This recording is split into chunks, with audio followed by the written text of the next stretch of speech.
Bismillahirrahmanirrahim. Assalamualaikum warahmatullahi wabarakatuh dan salam sejahtera, salam Malaysia Madani. Hari ini kita bersama dengan saudari Masya dalam episod kelima, yang mana kita akan bincang topik fokus SPM seterusnya, iaitu bab 5 tingkatan 4 Persekutuan Tanah Melayu 1948. Mungkin saudari Masya boleh kenalkan diri sikit. Siapa Masya yang sebenarnya? So, nama saya adalah Masya Salihah binti Muhammad Ismail. Boleh panggil saya Masya. Saya dari SMK King George kelima. Jadi PTM adalah kesinambungan daripada Melayu Union, yang mana ini adalah satu gerakan yang dibuat oleh UMNO, Raja-Raja Melayu bersama dengan wakil British untuk menggantikan Melayu Union kepada PTM. Jadi Masya, apa faktor PTM ni ditubuhkan sebenarnya? Ada 3 faktor penubuhan, iaitu penentangan terhadap Melayu Union, cadangan Raja-Raja Melayu dan UMNO, dan seterusnya adalah sokongan pentadbir British. Untuk yang faktor pertama, iaitu penentangan terhadap Melayu Union, Raja-Raja Melayu, orang Melayu dan cendekiawan Melayu telah menentang Melayu Union ni kerana jika Melayu Union ni dijalankan, akan terdapat banyak kesan buruk yang akan terjadi kepada Raja-Raja Melayu dan orang-orang Melayu. Gamans dan Rhys William, iaitu ahli Parlimen British, telah menyaksikan penentangan orang Melayu ni. Jadi mereka pun telah memberitahu kepada Dewan Parlimen British tentang penentangan ini. Mereka memberitahu bahawa huru-hara akan berlaku jika Melayu Union ini dilaksanakan. Faktor yang kedua, iaitu cadangan Raja-Raja Melayu dan UMNO. Sebuah pertemuan telah dilakukan antara Raja-Raja Melayu dan pihak British. Mereka telah mengadakan pertemuan di Kuala Kangsar. Dalam cadangan ini, Raja-Raja Melayu telah memberi cadangan, iaitu 3 cadangan. Yang pertama adalah penubuhan Persekutuan Bertaraf Naungan. Yang kedua adalah Pesuruhjaya Tinggi menggantikan Gubernur. Dan yang terakhir adalah Raja berkuasa dalam perundangan. Untuk faktor yang terakhir adalah sokongan pentadbir British. Kebanyakan pentadbir British menyokong idea Persekutuan Tanah Melayu ni kerana dia mewujudkan kestabilan, keamanan dan kejayaan dalam ekonomi.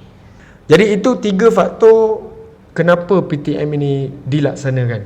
Cikgu nak tanya Masya, apa beza ciri antara Melayu Union dengan ciri yang diperkenalkan dalam PTM 1948 ni sebenarnya? Dalam PTM terdapat 4 ciri, iaitu ciri pentadbiran, kuasa Raja-Raja Melayu, perundangan dan kewarganegaraan. Untuk ciri yang pertama, iaitu pentadbiran, PTM ni telah dibentuk melalui gabungan 9 buah negeri, iaitu negeri-negeri Melayu tidak bersekutu dan negeri-negeri Melayu bersekutu, serta 2 buah negeri daripada negeri-negeri selat, iaitu negeri Melaka dan Pulau Pinang. Dalam pentadbiran ini juga, Singapura telah dikekalkan sebagai tanah jajahan tetapi beransingan. Kedua pula adalah kuasa Raja-Raja Melayu. Majlis Raja-Raja telah dibentuk bagi memudahkan Raja-Raja Melayu memberi pandangan dalam bidang-bidang tertentu. Pada peringkat negeri pula, Sultan akan mengesahkan rang undang-undang yang telah dibuat oleh Dewan Perundangan Negeri. Untuk yang ketiga, iaitu perundangan, Majlis Perundangan Persekutuan, iaitu MPP, mempunyai bidang kuasa dalam hal ehwal luar, kehakiman, perdagangan dan komunikasi serta percukaian. Terakhir sekali adalah ciri kewarganegaraan. Kewarganegaraan ini terbagi kepada 2, iaitu secara kuat kuasa undang-undang dan secara pendaftaran. Untuk yang pertama, iaitu secara kuat kuasa undang-undang, Jusoli telah dibentuk untuk rakyat raja dan rakyat British. Rakyat raja ni adalah orang Melayu dan orang asli yang tinggal dan menetap di negeri yang ada raja.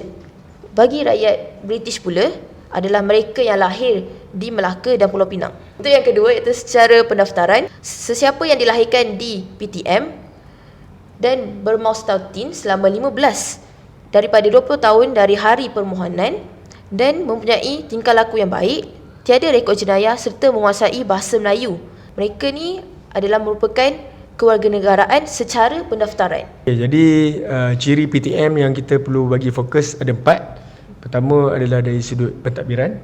Keduanya adalah dari sudut kuasa Raja-Raja Melayu. Ketiga adalah dari sudut perundangan.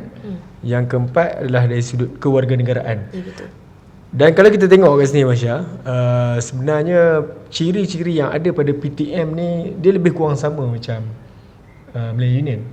Cumanya bezanya dia lebih adil kepada Raja-Raja Melayu dan juga orang Melayu itu sendiri, bersama juga dengan orang-orang bukan Melayu.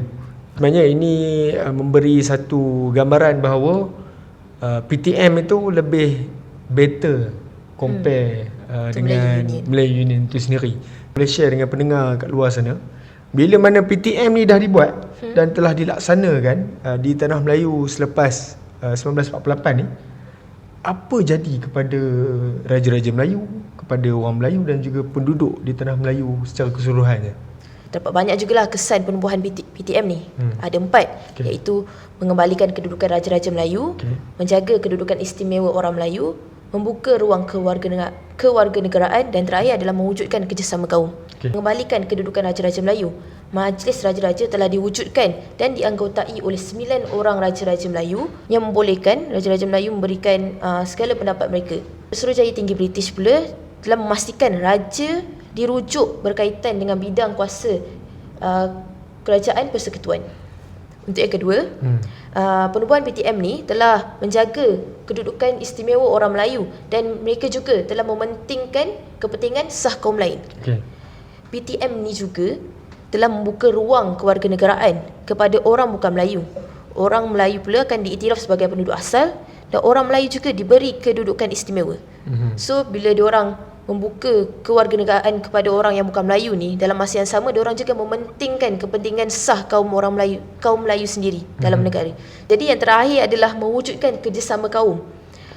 Kerjasama kaum ni dapat diwujudkan melalui CLC, iaitu Jawatan Kuasa Hubungan Antara Kaum. Kebanyakannya cadangan CLC ni dia telah dimasukkan dalam usul perundangan dan diterima baik oleh masyarakat sekeliling lah. Kerjasama kaum ni telah merintis kepada PTM 1957 sekaligus membawa kepada kemerdekaan. Jadi kalau kita tengok kesan PTM ni sebenarnya dapat bagi impak yang agak baik, khususnya kepada orang Melayu. Di samping itu bagi juga peluang kepada orang bukan Melayu untuk sama-sama duduk dekat negara kita ni dan akhirnya merintis jalan ke arah kemerdekaan. Kita nak merdeka. Kita bukan sahaja nak kuasa, kita bukan sahaja nak hak, tapi kita nak merdeka supaya negara kita ni dapat ditadbir dan dikuasai sepenuhnya oleh orang kita. Jadi itu antara kesan kepada penubuhan PTM itu sendiri yang telah diterangkan oleh saudari Masya tadi. Masya, juga nak tanya satu soalan untuk awak. Bila kita tengok PTM dilaksanakan di tanah Melayu, dia dapat bagi impak kepada penduduk tanah Melayu, Raja-Raja Melayu dan juga orang bukan Melayu itu sendiri.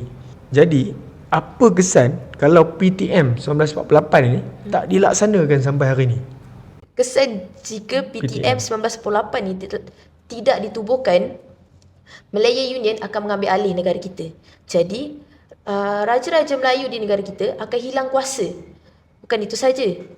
Orang-orang Melayu, penduduk-penduduk asal negara tanah Melayu ini akan hilang hak istimewa. British akan akan mudah untuk menindas orang-orang Melayu dalam negara Melayu sendiri, bukannya negara British. Seterusnya, PTM ni kalau tak ditubuhkan juga, kerjasama kaum tidak dapat diwujudkan. Jadi pergaduhan antara kaum ni mungkin akan jadi menjadi satu benda yang sangat serius dalam negara. Jadi untuk mengelakkan semua benda ni, PTM telah ditubuhkan. PTM 1948 telah ditubuhkan untuk mengganti Malaya Union. Okey, terima kasih Masya atas penjelasan yang cukup jelas saya kira. Jadi itu saja topik kita pada hari ini. Okey, jadi ada kata-kata akhir untuk kawan-kawan, sahabat-sahabat calon-calon yang nak ambil SPM sama dengan Masya tu ni. Untuk batch 06, good luck saya ucapkan. Kita dah sampai peringkat terakhir, janganlah putus asa. Teruskan berjuang untuk mencapai kejayaan untuk SPM nanti. Kita jumpa lagi pada masa akan datang. Thank you.